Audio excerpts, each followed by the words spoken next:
What is up, guys? Welcome to episode number 160 of Beef's Beef. I know it's been a couple weeks since I released my last episode, but don't worry, we'll have episodes back-to-back weeks. Already have an interview set up for next week, and I don't want to get past this one because this one's a great interview as well. But before that, I want to talk about my sponsors. My first sponsor is none other than Crystal Lackey at Stockton Mortgage. You can get in touch with Crystal at 502-615-0743. Again, Crystal Lackey, hit her up for all your home loan needs, your mortgage needs, your refinancing, anything that has to do with the home buying or refinancing process. Get in touch with Crystal Lackey at Stockton Mortgage. Stockton Mortgage is an equal housing lender, MLS 8259. Crystal Lackey, MLS number 1735979. Again, it's 502-615-0743. My second sponsor, see it right there on the shirt. Boop. Messed it up that time. It's been a little bit. I'm a little rusty. Delium Clothing. Hit up my friend Isaac over at Delium Clothing. You can get in touch with them on Facebook, Delium Clothing, or at Delium Clothing on Instagram. It's pronounced Delium. I know it's Bdelliom, but it's pronounced Delium. Delium is men's and women's minimalistic brand that focuses on modern aesthetic and quality. Everything comes pre-shrunk, so you don't have to worry about anything shrinking in the dryer or anything like that. You can find his men's line at Him's Gentleman Boutique in downtown New Albany. So get in touch with them again at Delium Clothing on Instagram, Delium Clothing on Facebook. Get in touch with my friend Isaac, and get you some great clothing. He does a great job with his stuff. He puts out ads and stuff all the time on Facebook for himself. So I think you guys will really like his stuff. So today's interview is a fun one. It's going to be my third person that is on 93.9. This guy has his own show on 93.9. You can hear him Monday through Friday from 3 p.m. to 6 p.m. on 93.9 The Ville here in Louisville. The show is called The Drive, and today I have none other than Mr. Mark Ennis. So without further ado, here you go. Hey, Mark, I appreciate you joining me tonight, man. Anytime, buddy. Anytime. Happy to do it. For sure. So like we were just talking about, I was watching the NFL schedule release party. You grew up in the Tampa area, correct? Yeah, I lived in Tampa from the time I was born until I was 23, I think. So I left in 2001. So how old were you when you really got into sports and really started paying attention to it? As early as I can remember, just because it was my dad's thing and it was something we did together, we watched together. He grew up in a really poor house and didn't have a dad at all. And sports was sort of his escape, and it was his way of finding something to do, stay out of trouble, mentors, people that took an interest in him, and that sort of thing. And we bonded over. He was my little league coach. We took vacations to go to baseball games in Atlanta, which is hilarious to think about. But that's the sort of thing we did. So as early as I can remember, an interest in it. I mean, it sounds hilarious to some people, but honestly, that's the type of stuff that I feel like I like to base my vacations around, is going to sporting events too. So to me, I get it. I don't know. To me, there's nothing like live sporting events. I feel like that's a lost thing in today's culture. But I love going to live sporting events. I do too. I miss it. I tell you what, I was out at Cardinal Stadium for just for the pro day, and it kind of hit me. I was like, I haven't been here in well over a year, and I do miss it. I do. So you didn't go to any of the games last year? I didn't do any game. They only gave every outlet one credential. Yeah. And because I was going to be on the air, it didn't make any sense for me to have it. And I was super extra cautious. I don't know what it is about this, but I was like, I am not getting COVID. So I turned down everything. I didn't go anywhere for almost a full year. I can respect that for sure. So I just was like, I'm not getting it. So was being in sports radio something that you always wanted to do, or was it something that kind of came later on in life where you're like, hey, I could do this, and it seems like it could be a lot of fun? Oh yeah, it definitely was later in life. It was organic. It wasn't anything that I ever set out to do. I mean, I always liked blogging, and I grew up listening to tons of talk radio with my dad, driving around with my dad. My dad, it was a medical profession, but he was mobile. And I used to go with him, and we'd just be driving in the van for hours, driving around Central Florida, and just listen to talk radio all the time. I've always enjoyed it. But no, I got into it organically. I had a day job, and just started blogging and tweeting about Louisville when Charlie Strong got here, just because I knew a lot about Charlie because I grew up in Florida and he's really well known. And it basically was sort of this organic one thing. I started being a guest on other radio shows, and then basically those guys were like, "Look, we love when you come on and you can really talk.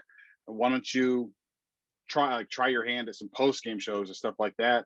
And then from there, for this just shows you how patient you have to be. From there, doing like post game shows and doing fill-ins. I used to take vacation days from work to go do fill-in shows for Diener or Jason Anderson or somebody. After 8 years, they finally were like, "Hey, listen, we want you to take over the afternoon show," when R&R left 93.9. And that's what I've done full time ever since.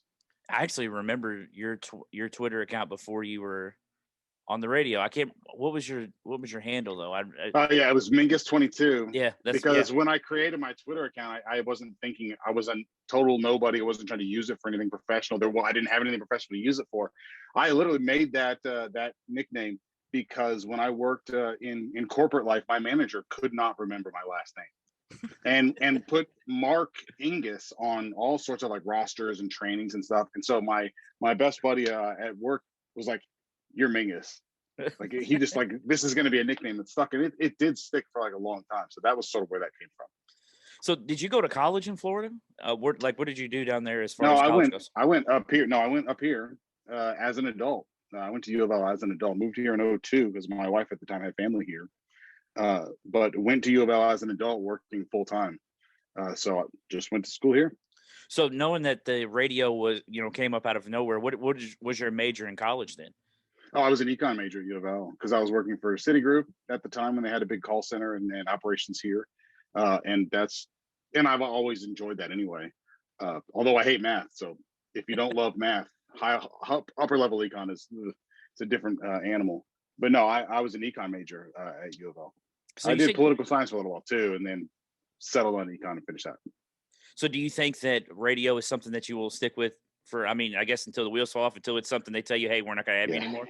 I'd say if I could do this until the end, yeah, I truly don't hesitate to tell people, like, I love my job. I didn't know this was like my dream job. Like I didn't know I would like it this much, but I really feel like it's as natural thing for me as anything I could possibly be doing. So yeah, I would love to be doing this 25 years from now. I would. I would love to be wrapping up a career at, turning 70 years old and being, like, I would love that. Can you, is it weird thinking back to maybe like when you were younger or like when you were a kid, when you watching Sports Center and think, man, maybe this was something that I should have always been thinking about, but it's crazy how our paths just go a certain way because of the circumstances that we're in.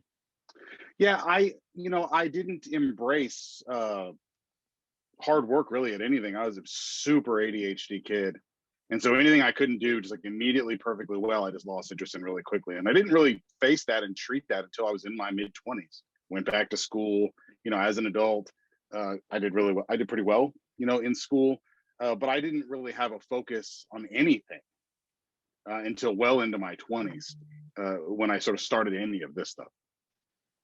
So who was the first person that really gave you a shot on the radio? Because I know you said you filled in for certain people and stuff, but who was the first person to say, "Hey, we want you to come in"? I think Louisville fans are going to love and or hate this, but I have to give him credit for this, and I have told him this to his face. The first person that gave me a real chance to go on the radio as like somebody that knows a lot about Louisville was Matt Jones. So Matt Jones had me on a KSR one day. And I couldn't sleep the night before. I was really nervous. Matt is a pretty big deal, and I knew it was going to be kind of a hostile show, and I'd never done radio, but it went well. And what really broke things for me though is one day Matt was asked to fill in for Lachlan McLean when Locke still did his evening show on 84, and it just so happens that I went on with Matt for that show. And Jason Anderson and Andy Sweeney were at ESPN 680 like in its infancy, and asked me to. They listened and really liked sort of how that went, and asked me to start being a guest on their show on like kind of a regular basis on Jason's afternoon show. And then from there, like that's sort of how I got linked up with ESPN 680. Now I didn't put this on there because I didn't know that that was going to be the answer. Um, but like you said, it would be tough for a lot of Louisville fans to hear that was the person that gave you outside of radio and outside of the rivalry and everything. Did you hear that entire question? I saw it cut out a little bit. Did you hear the question? Let's see. Hang on just one second. All right, so guys, I'm go back to that question because it cut out a little bit. So, like you said, a lot of Louisville fans maybe not won't appreciate that, and because it's Matt Jones. But my question is you see Matt Jones as far as a KSR type personality and the stuff that he does that maybe people think he's taking shots at Louisville. As a Louisville fan and as a radio person that knows him personally, what can you say about him that maybe might change people's mind about him? Or, I guess what would you say about Matt Jones as far as a person outside of radio? I think Matt has grown a lot as a person. I think that he made a lot of headway and a lot of his name as antagonistic to Louisville, and I think he would tell you this too. He was just sort of a young, immature person. But I would say that a lot of Matt's like real animus towards U of L was because U of L had it towards him, and that I always thought it was a mistake for Tom Jurich to be so fixated on sort of having his own, Matt Jones, because I really feel like in a lot of ways Tom doing that legitimized Matt. Yeah. But I would tell anybody. I think a lot of Kentucky fans think they could be Matt, and they are wrong. Matt is. I don't care what you think about him. I'm not ashamed to say it. Like, he has been a very good friend to me, and he is one of the smartest people I know. And I think he lets KSR do a lot of sort of bottom of the barrel stuff that I don't love. But Matt's a very, very smart guy, but he also knows his audience. Yeah, I mean, there's a few people on there that I don't care about, but I'm not going to mention their name to give them credibility. But I have a couple good friends that are very good Kentucky fans, are very big Kentucky fans, and they love KSR. And yeah, I have one friend who was like, I think if you really paid attention to him outside of the rivalry, I think you would actually like him. And I hate that I'm going to mention this on my own podcast and this recording, but I don't dislike the guy outside of the rivalry really at all. I feel like a lot of our views actually align very well, and I kind of get what you're saying because the Jurich thing is Jurich kind of had it out for him and tried to get him fired. So which is something that a lot of people don't really know. And once I heard that part of the story, it's like no wonder that guy was always trying to dig stuff up on Louisville. No wonder that guy was always trying to do that stuff. Yeah, it was a two-way street. Yeah, it was a two-way street. But again, I think Matt is. I don't know that he'll be able to undo. I think a lot of the antagonism that he's responsible for that he built up, early on. But I think he'd like to. I think he would. And I think his political and sort of societal like aspirations and stuff, they're sincere. Yeah. I don't know that I would have said that 10 years ago, but I would say it now. How did you guys get connected? Was it just being around? Entirely because of social media. And it's funny because I don't think I could ever replicate this or encourage or like recommend this to someone else. But I really do think I basically tweeted my way into getting on radio shows and getting a blog and stuff. Like just being funny and noticing stuff about Louisville, and then people started inviting. Like, I really did tweet my way to a job, and I think because Twitter was new, and I didn't even really know what I was doing, and was a putz a lot of times. But it paid off kind of in the long run, and I've sort of settled down a lot since then. Yeah. So now that you have your own show, first off, I want to make sure that I plug your show. It's 3 p.m. Eastern Standard Time on 93.9 The Ville here in Louisville. It's called The Drive. First off, how does it feel to have your own radio show? And second off, where did the name come from? Or was that name just kind of given to you and they're like, hey, you're going to have your own show and this is what it's going to be called? Well, I'll go in reverse order. It's called The Drive because I can't think of a name. Like I could, there are the drives basically in every single city in America. It's the least original thing possible.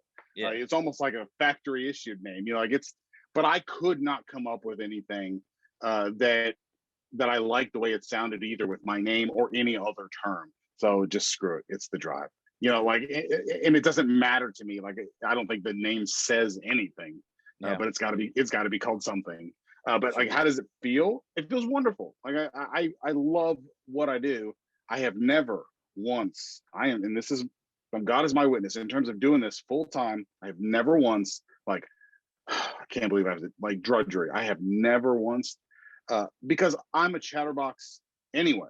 I Yeah. would be talking like this for a couple hours a day anyway. The fact that I sort of get to have some creative control over it, and it's a legitimate outlet, and I really like the chance to shape narratives. Because I've handed off like post game shows for basketball and stuff to other people, and I've encouraged them. Listen, you get to set the narrative, like you, and I enjoy that. Yeah. I enjoy that part of it. So something I got to ask, speaking on like the narrative and stuff and how you engage with audience and everything. I, if you were given any advice to somebody, or if you could talk to anyone that says, someone that listens to you, because I have people like I'm not near as experienced or as good at this stuff as you are. But I still have people that talk to me about doing a podcast and they're like, oh, I could do a podcast. Let Yeah. me do one with you. Like, what would we talk? What would you tell somebody the difficulty or how difficult it is to come up with a show? Because not only do you have to come up with a show one day, but you have to do it 5 days a week. And I mean, granted, sometimes the show writes itself, but not Oh only yeah. that, a lot of times you're the one filling that dead air. You're the only one that is keeping that Yeah. going, because a lot of times you're by yourself. Sometimes you have partners, but what would you say is to someone that says that, hey, that anybody could do that? Get come to the show, come to the studio, and you can let's see, have at it. Yeah. Like I would love. No, I think that that's crazy talk. And I have Jason Anderson early on was like, listen, you need to prepare an hour for every hour you're going to talk, and I do that. Um, and I feel like the audience can easily tell when you don't know what you're talking about. I feel like Yeah. listeners can easily tell when you're vamping, when you're just sort of filling air. And I try really hard to not do that. I'm really bad about verbal tics. Um, but no, I would reject anybody that even tried to hint at that. And if I had to give good advice, I have a couple things. Um, Bomani Jones told me this one time. He said, you got to remember that the show is about you. It's not about your topics. The show's about you. It's like you got to find a way to make give people a reason to care what you think about all of this and then want to react to it. So I've always tried to keep that in mind and not be fearful of sort of pissing people off with opinions or what have you. And I would, for anybody that wants to do sports media really of any kind, the best advice I can give you is learn a lot about stuff that's not sports, because you're going to your ability to weave in stuff that about psychology and mental health or econ, Yeah. and that sort of thing. Anything legal that you might really have any experience with, like anything where sports interacts and intersects like other disciplines. If you can integrate that stuff, like you are so much further ahead than just like a screaming meathead who only knows about ball. Yeah. Like that guy, somebody like that who doesn't know like what life is like, what other businesses are like, what the legal profession's like, what you can do, in the law, the social concepts. If you don't know what it's like for somebody to be a minority or like any of these things, if you just have no experience, no knowledge of any of that stuff, I think it's a miserable sports show. It's just sitting in barber chairs. Like you've got to be able to bring in other things, especially if you do 3 hours, 5 days a week. Like you just have to be able to talk about other things. So, and then I guess the last thing that is like, you have to be really precise in your communication, this written or talking. And it's fun. I grew up listening to a lot of Rush Limbaugh with my dad, and Rush and I are nowhere close politically or anything, but I will never forget a guy calling in his show and asking him, what's your advice for somebody who thinks that they can do what you do? And Rush does 3 hours a day, no guests ever. He's just Yeah. him. And I'll never forget him saying, you have to become a master of English, period. You have to master being able to communicate perfectly in English. And I've always been kind of a grammar Nazi ever since because of that. And you have to, because if you misspeak, you overspeak, hyperbole, you don't know what you're talking about, the audience can always tell, always. Well, see, that reminds me, because I was listening to you yesterday, and Mark Blankenbaker was giving you crap about you reading books. I guess that's what you said you had read probably 20 or so this Oh year yeah. already. Yeah, I'm sitting here in a pile of them. Yeah, I see that, and he kind of gave you crap about that. Would you say that's the biggest thing, or have you always been a big reader anyway? I was not a big reader until I treated my ADHD. So I struggled badly to read, not because I don't like to read. And things that naturally interested me as a kid, I would read, but I couldn't make myself sit until I started treating that. But once I could, I don't stop. I carry books with me. I don't, if I'm going to sit in the waiting room, I'm going to sit in line, whatever it is, I bring one with me. And I feel like it makes everything, it gives me a lot more exposure to things than just sports. You end up with like a really, really narrow worldview of things. It sounds like I need to get with you and figure out what you did to figure that out, because I love to read, but like you as a kid, I wouldn't read anything that wasn't like a sports magazine or like a sports book or anything. And still to this day, I still find difficulty sitting in one spot and just reading. And I don't know what to do to change that. Don't have kids. I'll tell you that much. You will, they will dramatically slow down your reading. I'm just telling you that now. So you You spoke should have on, kids. That was a joke. yeah. So you spoke on doing the pre and post game shows earlier. Yeah. And to me, listening to local radio, that is the most brutal thing for any sports radio person to do in the city. One, because of the passion that our fans have, and two, because of the passion that our fans have and how ridiculous they are. So I know I said the same thing twice, but it's just, I can't get it. Like listening to that post game show or pregame, or mostly the post game show, especially after a loss. Like I did not envy listening to you. And sometimes I'm like, I really want to call in there and make a point for Mark, but I'm like, I don't want to keep him in there for longer. Like I know like that's what you want to do, but it's like, I feel like I can make this point, but I don't want to keep this guy there until 2:00 in the morning after an 8:00 game. But how tough is it for you to stay on that late after these games? Because just like you just mentioned, you have children. How tough is it that, one, you have to go early to do the pregame show, and two, you have to stay late to do the postgame show? Like, how difficult is it to do that? Football is a long day, because we do 2 hours pregame normally. So I'm there 2 hours before the game, then a 3+ hour game, and then post game immediately afterwards would usually be an hour and a half or so. And it makes for a very long day. But, there is performance adrenaline every single time, you go on the air. I don't think I have ever yawned on the air that I can think of. It just, something sort of comes over you and you just sort of get hyper focused in on what's happening. I can still remember after the Boston College game 2017 when AJ Dillon ran over everybody. Remember all that? Yeah. And Louisville lost, and I did a post game show that I didn't even realize that we didn't take one break, and we had taken like 60 calls, and it was like 2 hours and change. And I could not believe, like I looked up, because you just sort of stay focused on what you're talking about. I looked up, and there's no more cars in the parking lot. Like, whoa. It was so it's really not that hard. And normal, look, I'm still a fan in here, so there's some of that sort of post game energy too. And when they lose, yeah, it's miserable, but it's easy. It's not fun. I would say the biggest challenge with post game shows is when they lose and fans are mad and they know they can't call up and yell at Chris Mack, or they can't yell at Scott Satterfield. They can yell at you. And so they're going to call you, and they're going to get like proxy relief by trying to piss you off.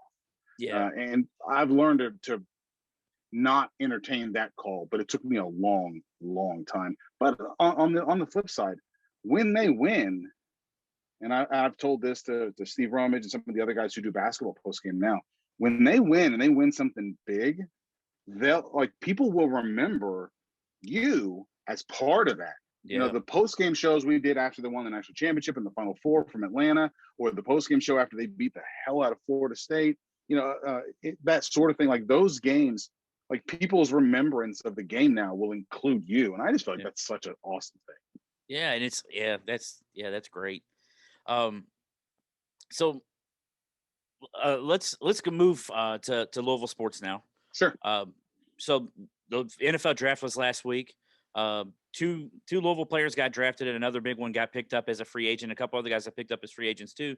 But let's talk about the big three players that were going into the draft. So Tutu, Dez, and Javian. What do you think about the fit for each one and for the teams that took them? Yeah, I think all three of them, Tutu, Des Fitzpatrick, and Javian, all three of them are in really good places. And even though Javian didn't get drafted, and so it's a little bit more precarious, he went to an Atlanta team that I think has one running back and didn't draft a running back. Yeah. And it just so happens that Dwayne Ledford is there now coaching the offensive line for them too. And they're going to implement a scheme very similar to what Louisville does. Like, I'm sure it won't be hard for Ledford to advocate for him and for him to sort of show he can play in that offense. I think Javian, I think he was hurt by the perception that he quit in the season. I think that really did. For guys who, like, there really wasn't a compelling reason. I do think teams held that against him. I do. Yeah.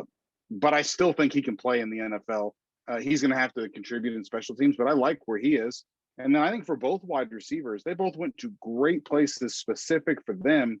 And I think what you have to feel best about for both of them is the teams traded up, to get them, which means like they wanted them, not just a wide receiver.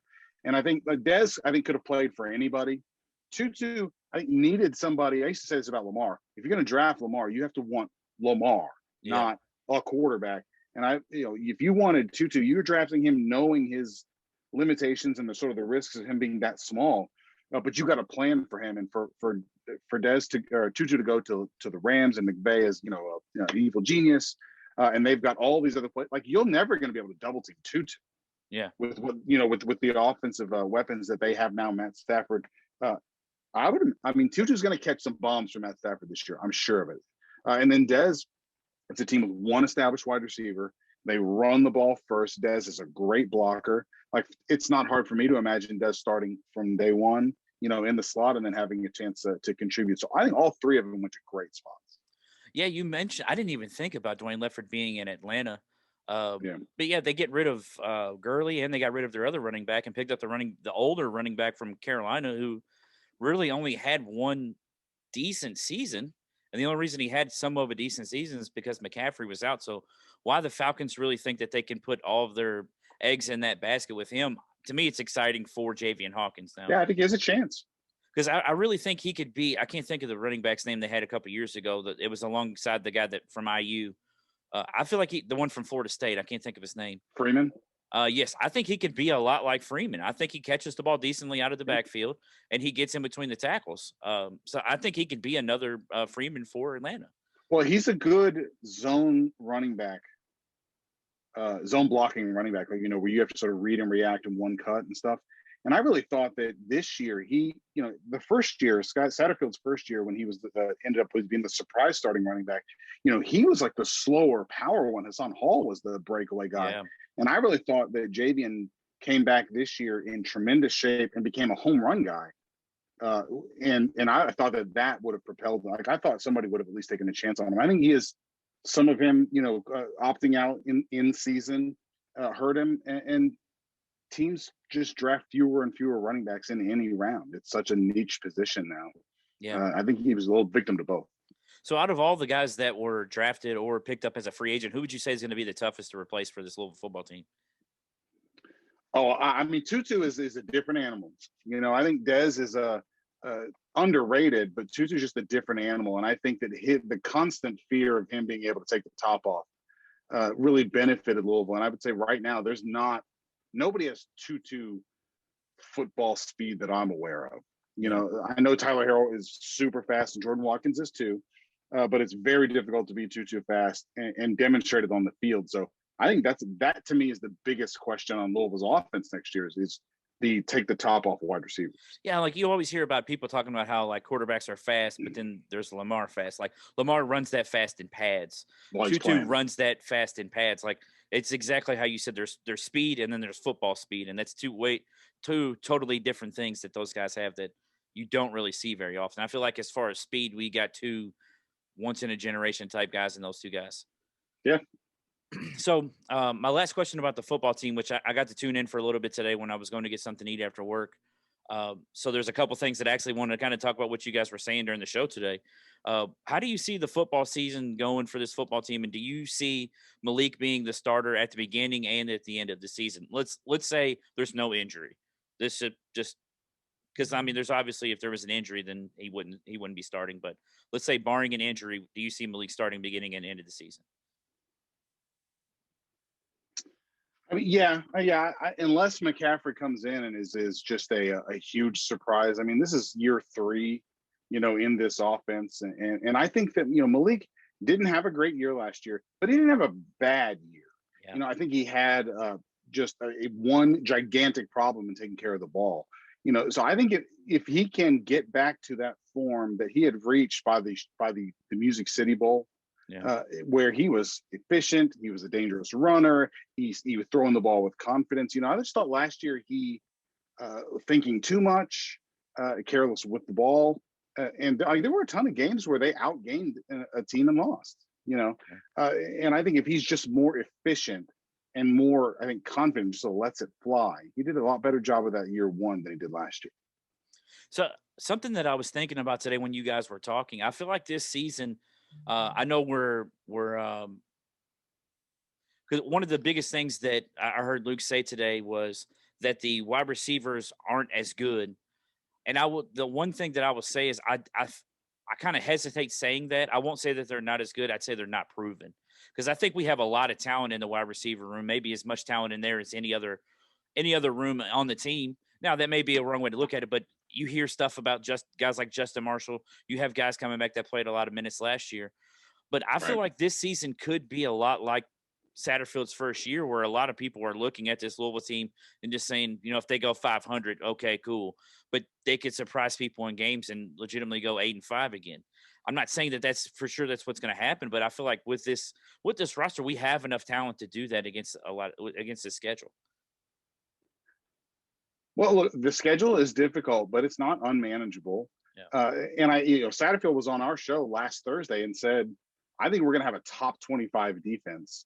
And if you have a top 25 defense, you don't have to have that insane offense that they had, for much of the first two seasons. I think there's a good chance this team is improved over a year ago. We'll see about exactly how much, but is improved over a year ago, but is a lot more like Satterfield's best teams at App State, where they weren't quite as explosive as Louisville has been when he's here, but they were a lot more efficient.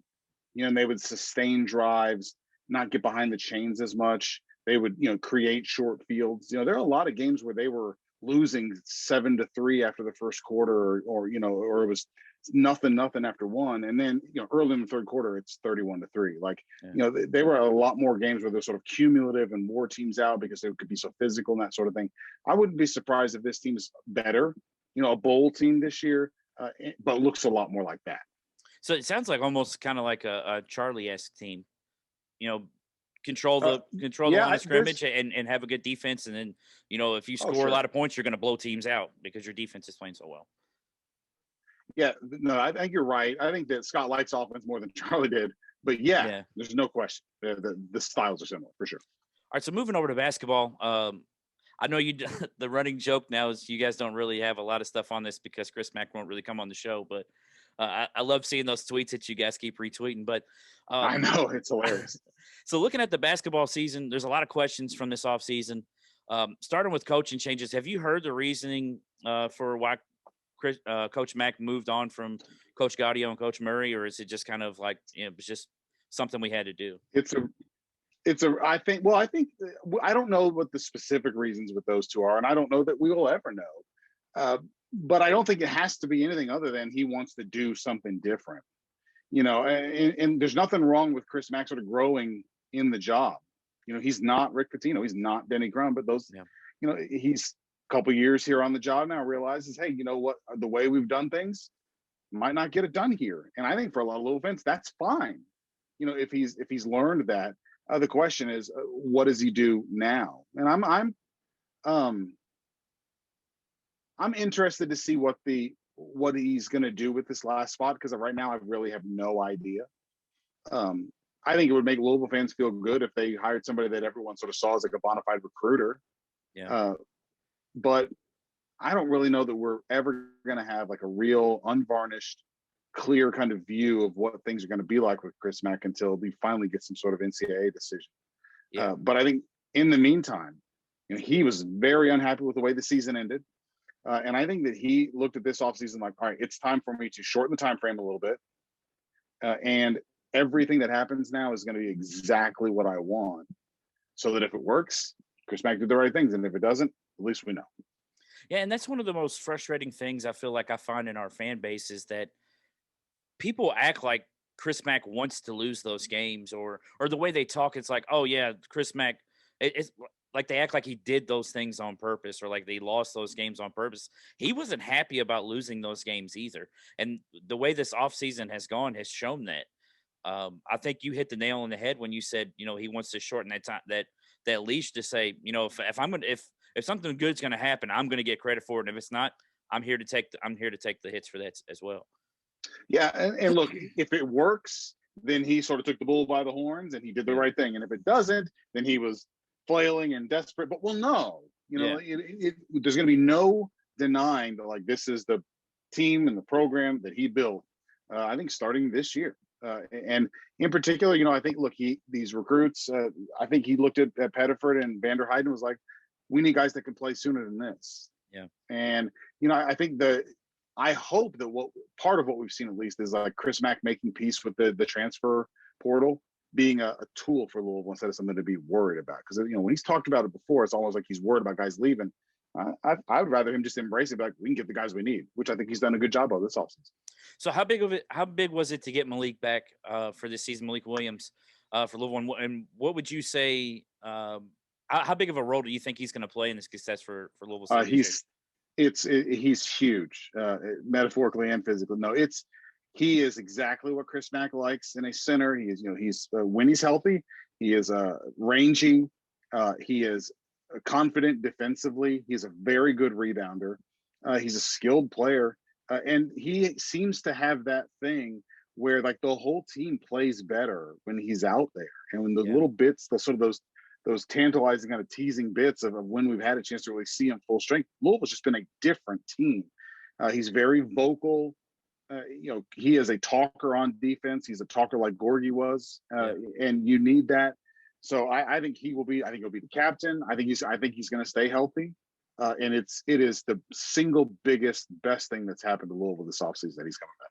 Malik could honestly, if he pushes this team again, this is a very far-fetched idea at this point, especially knowing that we don't have another grad transfer in the mix yet. But if Malik pushes this team to a Final Four championship team, he would be as beloved as Milt Wagner was coming back from his injury and doing that. Sure. I already think that Malik is already beloved anyway in his fan base anyway, because of just the things that he's gone through and the leadership that he's shown even during his injuries. But if he does something like that, he's going to go down in one of the most beloved Louisville Cardinals, in my opinion, ever. Oh, I think you're right. And I think if Chris Mack's tenure, ultimately really works out, I think the way everyone hopes it will, we'll probably be able to look back on Malik making this decision as being a big part of that. Yeah. So on the flip side, Louisville does lose Carleek and DJ to the draft.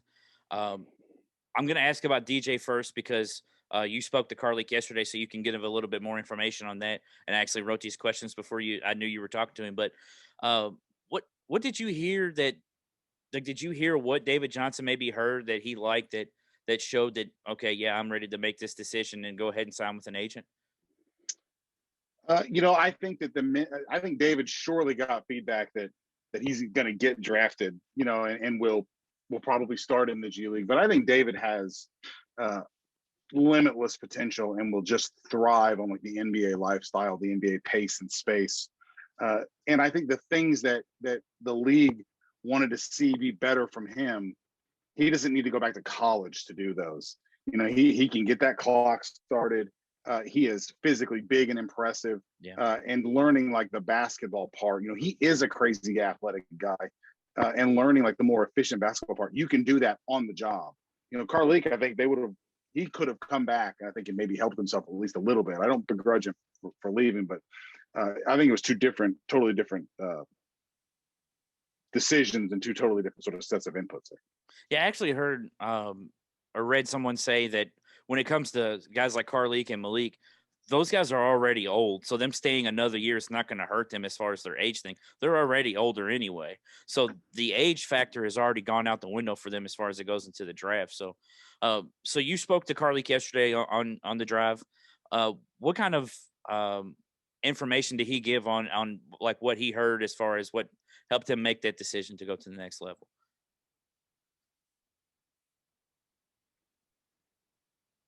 You froze on it there, buddy. Oh, sorry. What kind of information did he give on your show yesterday that made him make that decision to go to the next level? Well, I don't think that he looked at what his feedback was and was like, all right, I'm going to go. I think it's pretty obvious that he was ready to go. I think he made it clear to us that the feedback he got was second round to undrafted.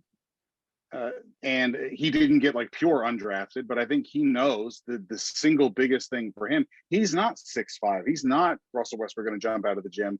He knows that if he's going to have a chance to play in the NBA at his size, he has to become a knockdown shooter. He wasn't that this year, but you can't be, a pretty athletic 6'1" guy in the NBA and not just be able to knock it down. Yeah. So I think he looks at this like, all right, the thing that they want to see from me, I'm not going to go back to another year of college. I don't want to be in school anymore. I'm 22, almost 3 years old. I'm going to get this clock started. I'm going to get my career started somewhere.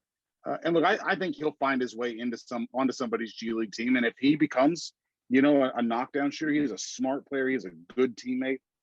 I could see him as an end of the bench guy for somebody in the NBA once he becomes a much more reliable 3-point shooter.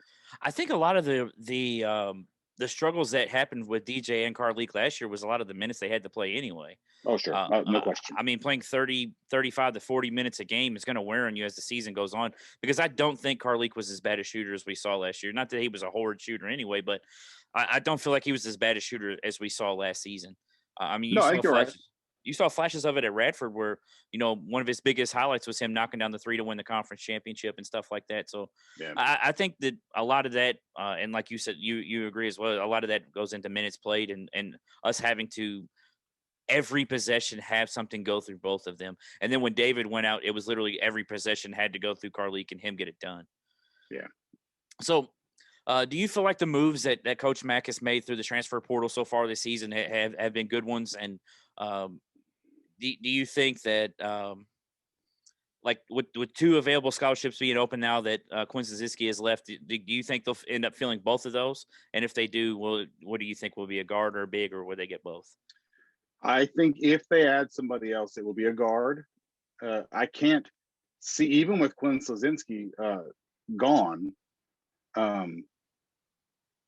that a big guy would come in here.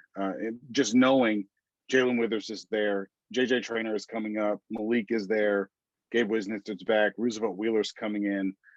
Matt Cross can give you minutes at the 4. I can't see a 4 or a 5-man worth having that would want to come and take that on.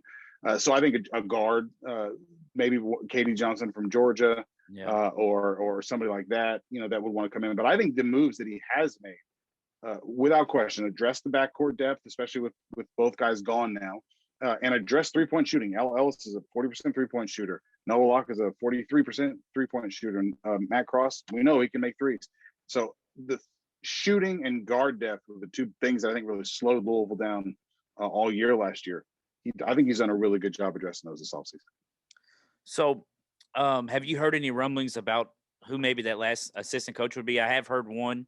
I think it's a guy from New Zealand or something that's a trainer, but that's really the only person that I'd heard outside of the early rumblings with the coach from Cincinnati. But I think those have kind of shown that that's not really going to happen. Yeah, this is I'll give Chris Mack credit for this. I mean, he really has kept it quiet. The only name that I've really heard outside of the guys that interviewed and then stayed where they were, Kenya Hunter and guys like that. Yeah. The only other name that I've heard is that same, Ross McMains, I think is his name. Yeah. And look, that would be an interesting hire. It wouldn't be the bona fide recruiter guy, but Luke has made a point of saying, like, there'd be nothing wrong with having a guy on the staff that you could say, like, I know exactly what the pros are looking for. Because I've done this, and he does have NBA and developmental experience, and then NBL scouting and experience for guys that could go to the NBA from there.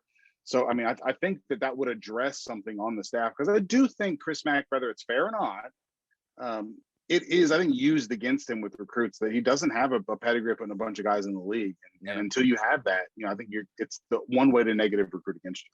For sure. So last question about this, and then we'll move on to I have a rapid fire questions for you. So losing Carlik and DJ, that's a lot. I mean, that's a lot from that team, but what do you think is a realistic expectation for this team next season? I mean, obviously everyone hopes the tournament, but like, let's say they get Johnson from Georgia.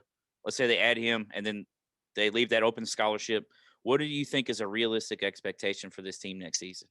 I think if I get to grant everything. Like if they added another guard, but I really don't know they necessarily have to. Even if they stay healthy, I think that's a really nice roster. I think L. Ellis is going to be really good. So I think it's a top 4 ACC team. I do.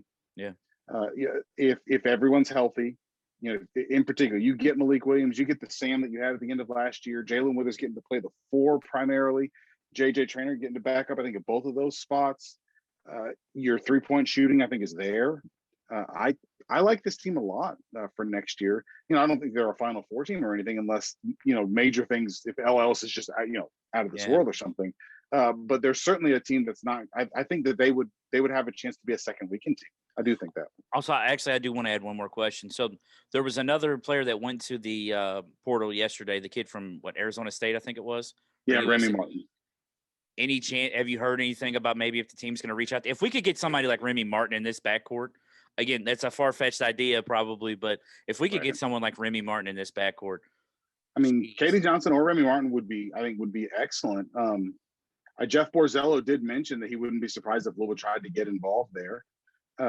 If so, that would be. I think Mike James would probably play very few minutes, and I like him. I hope that he gets a chance to play. So I think it's win-win for Louisville. If you can get somebody that's good, you have 4, I think, really solid guards. And if not, you'll have 3, and you can bring Mike James along. But don't forget, I mean, that 2013 team, they won a national championship playing 3 guards. Yeah. So. All right. So the last part is rapid fire questions. These are called Mike and Cheese rapid fire questions. Mike and Cheese is the best mac and cheese in town. They have free delivery to Louisville, Southern Indiana. It's a $15 minimum. Their trays start at $10. You can get in touch with them at 502-548-6845. And make sure you try the Beef Pizza Mac and let them know that I sent you. All right. So you're familiar with rapid fire questions, I'm sure. All right. So the first one, pizza or tacos? Tacos. I don't know that I would have always said that, but tacos for sure. Wings or burgers? Wings for sure. All right. Flats or drums when you come to wings? Flats. Drums are overrated. Flats for sure. I agree with you. I agree with you on that. I'm the same thing. Now this is a big one for me right here. This is the one that I hold the most esteem to in this question. French fries or tater tots? I like tater tots. I will go tater tots. I like tater tots. That's frustrating to hear. That's frustrating to hear. This is my reasoning behind that. You can have like a mini hash brown. Yeah, but you can have a soft French fry and it still be okay. If you get soft tater tots, they're not good. Oh, okay. Properly cooked tater tots? Yeah. Soft tater tot is terrible. You're right. It's like eating a thumb. You're right. Yeah. All right. Yeah. Favorite movie? Oh, goodness. Favorite movie. Okay, this is me being a complete dork, but Gary Oldman playing Winston Churchill in Darkest Hour. I think he won an Academy Award for that. I watch it all the time. I love it. But if you ask me sort of like a non-foo-foo, I love My Cousin Vinny. I will watch that movie every single time. It's another Academy Award winner. Every time it's on TV, I'm watching it to the end. Every time. Favorite flavor of ice cream? Oh, peanut, like a Grater's peanut butter chocolate chip, for sure. Like hands down, that's my ice cream for sure. All right, what's your biggest fear? Wrongly going to jail. Like being wrongly convicted. I'm dead serious. I listen to true crime podcasts and watch Netflix documentaries and stuff. I have a not rational fear of being wrongly accused and convicted of something. Being railroaded for somebody else's purposes. Oh, it terrifies me. I've asked a lot of people that question on here. It's not the most odd one, but that's definitely the first time I've heard that one. That's like me just being a junkie for true crime documentaries. It just to making a murder or whatever. Like I can't even think about it. So being a sports radio host, what's your favorite sport? Oh, I like football. I grew up. I played all the sports growing up as a kid, and I really do enjoy them all, sort of in their own way. But the one where I feel like I'm in my wheelhouse, I feel like I know the most. I played it in high school, and I loved it. It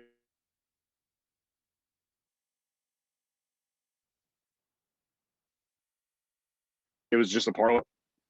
I got you. So, all right, what's the best sporting event you've ever attended? I think without question, being at the Final Four in 2013 was just awesome. To be there, that short window where Luke hits those threes and the Montrez dunk in that building. I really thought the roof was going to come off. That place was uh, it was full and it was just explosive. And the funny thing I will never forget was, Michigan fans, like students, would dress like Robin, like these outfits. And there was a whole row of them in front of us, and I was way up in the ceiling. And there was a whole row of them in front of us, and they were obnoxious right up until that Montrezl Harrell dunk. At the dunk, they got up and left, did not come back. What's funny is I went to the elite or the Sweet 16 game where Louisville lost to Kentucky and Indy, so the next game was, or the game before was the Michigan-Tennessee game, which I think Michigan won that game. But I was standing there with a couple of my buddies, and I asked a couple of Michigan guys, they were younger guys. It's like, who do you want to win this game? Like, who would you all rather play? I was like, oh, no question, Louisville. It's like, there's no reason they should have beat us last year. They were terrible last year.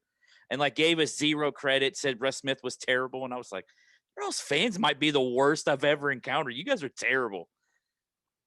For not having won, well, they got the Glenn Rice Championship, and that's really it. Yeah. Now they have not historically been very sore losers, or have been sore losers for sure. All right, what's your favorite restaurant in the city of Louisville? Yeah, I don't ever get to go to Hammerheads, but I love it.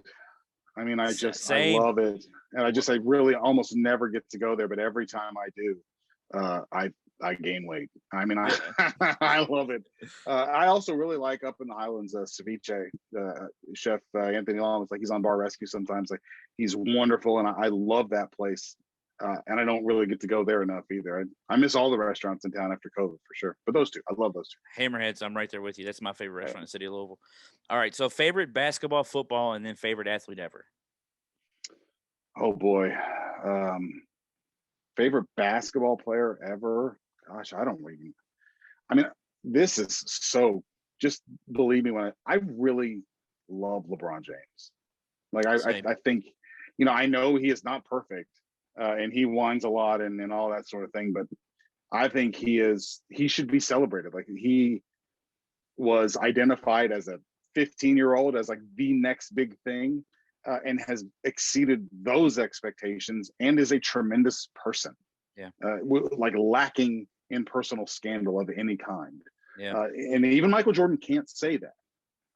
And he has been the ultimate like narrative horse for people. And I think it's so unfair, because we'll probably never see somebody just continually drag sorry ass teams to the finals over and over and over again. Yeah.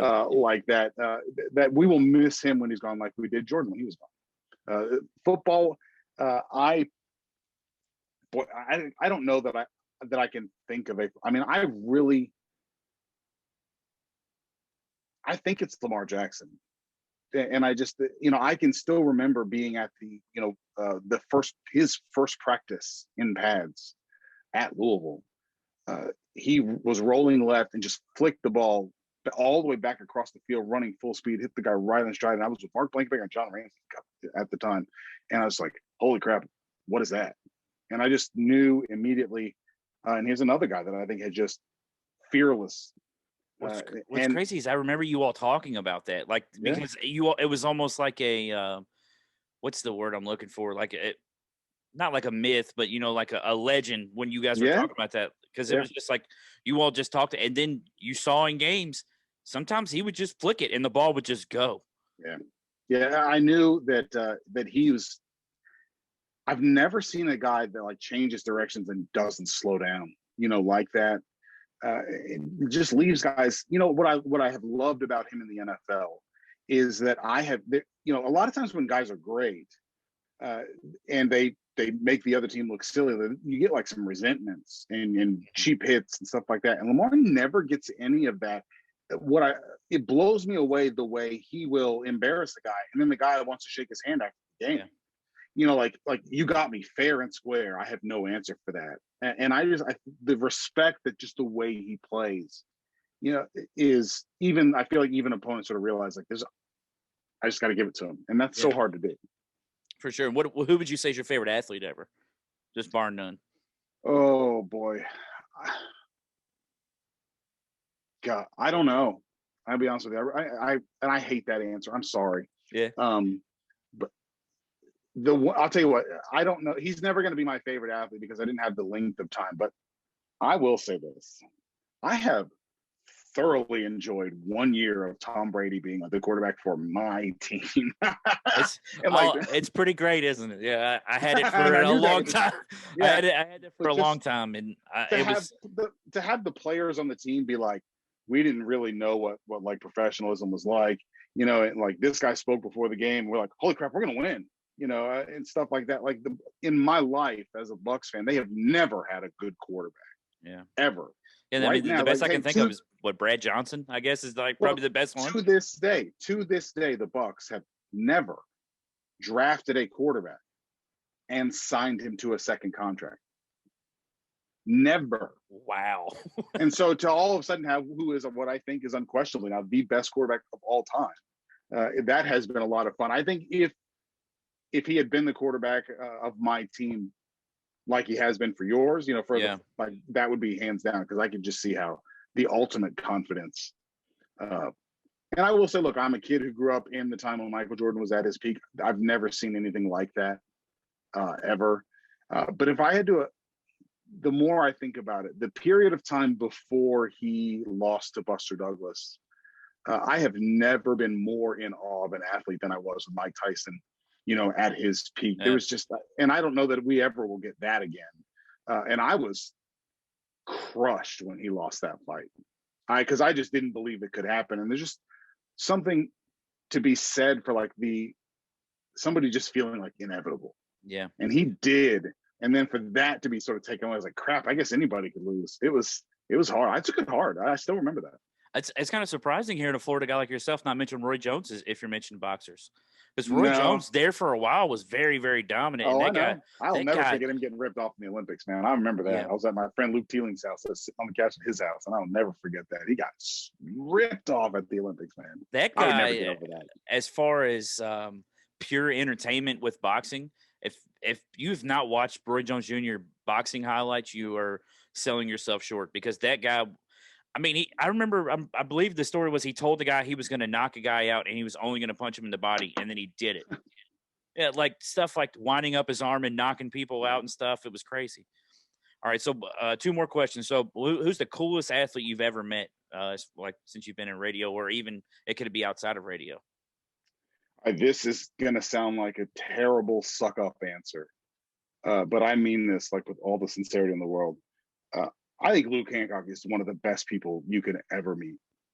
And he is, I have watched him interact with other extremely popular, famous people. I have watched him interact with goobers like nerds like me in the media. And I have watched him interact with fans and people that hate him in his own family. In my personal life, in a year where I've had kind of a rough year with things, I would say this without hesitation. I think Luke is the coolest, whatever level of famous you want to ascribe to him. I think the world of him. I love getting to be a part of his life and to do the show with him. And he's just a phenomenal person. I'd love to get him on here. I've tried to get him on here a couple times. He's the best. All right. So the last question, the guest you were most nervous to interview. Mike Leach, without question, and it ended up being incredibly fun.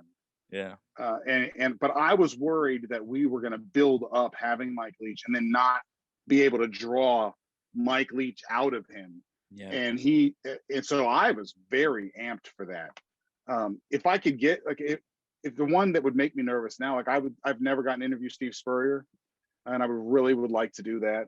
But I think there are very few that would really make me nervous now. Dan Le Batard, I idolize Dan Le Batard. But Mike Leach for sure. Again, I was just worried we weren't going to be able to get him to do what he does, but I think he always does what he does. And so, this is a guy that was like ranking stuffed versus animal mascot.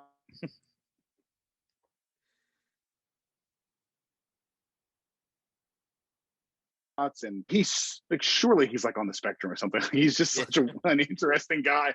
But I was excited. And I knew he would. Well, I was afraid we weren't going to get the Mike Leach that everybody else gets, and that it would look really bad on us. But we did, and it was great. I lied. I do have one more question because you just brought it up here. Sure. If there's a dream guest that you could ever interview, who would it be? And it doesn't have to be sports; it could be anything. Dave Chappelle. I would really like to. I would interview. I did not realize. Like I listen to your show pretty much every day, but I did not realize how close we are in our answers. Like that's my dream guest too. Like he would be. Growing up, he's always been my favorite comedian, but now, like, you listen to him on shows like the Joe Rogan episode from this past, like, I feel like he's kind of sold himself short a little bit with some of the Chappelle show and stuff. With as hilarious as that stuff was, but like, you didn't really realize like how great of a mind he is as well, and how well versed he is in everything until he started coming out with his Netflix stuff or his stuff that he just released on Instagram or YouTube. Yeah. He's so intelligent, and I'm glad that we're finally getting to see the funny / super uber intelligent Dave Chappelle side as well. Yeah, Dave Chappelle for sure. Dan Le Batard, I would love to interview Dan Le Batard. I just think he's fascinating and does what I would love to do more of, and is just incredibly intelligent. But what I really love about Dan is that he makes fun of himself. And I read an interview with Mark Hochman, who used to be the producer of his show and does the radio down in Miami now with Brandon Spikes. And he said, when he got hired, Dan was like, look, the one thing we're going to do is we're going to admit when something sucks. Like, it's going to be our thing. And like the ethos of radio up to that point was like, this is like, I'm a know-it-all. I am macho. I know what I'm talking about. I'm right. You're an idiot. And like it was, and for Le Batard, was like, we're going to make fun of all the things where sports takes itself way too seriously. And that is me. That is me. And so I try to not bite off of him, but try to be inspired by noticing silly, mundane things like that. That's why we do the coach's cliche bell and stuff like that. Like, we try to have some fun with it. And so if I had to pick like somebody in like the industry, that's my person. Well, Mark, I appreciate you taking time out for me. It's a little late, so that's all right. I'll let everybody know, where they can find you on social media, and again, plug your show so everybody can know where to listen to you. Yeah, on 93.9, 3 to 6, Monday through Friday. You can check us out there. 93ontheville.com. We have podcasts for every show. You can follow me on Twitter at Mark Ennis. Well, Mark, again, I appreciate it. Thanks again. Hopefully we can do this again in the future, and good luck with everything, man. Thanks. No problem, buddy. All right, see ya.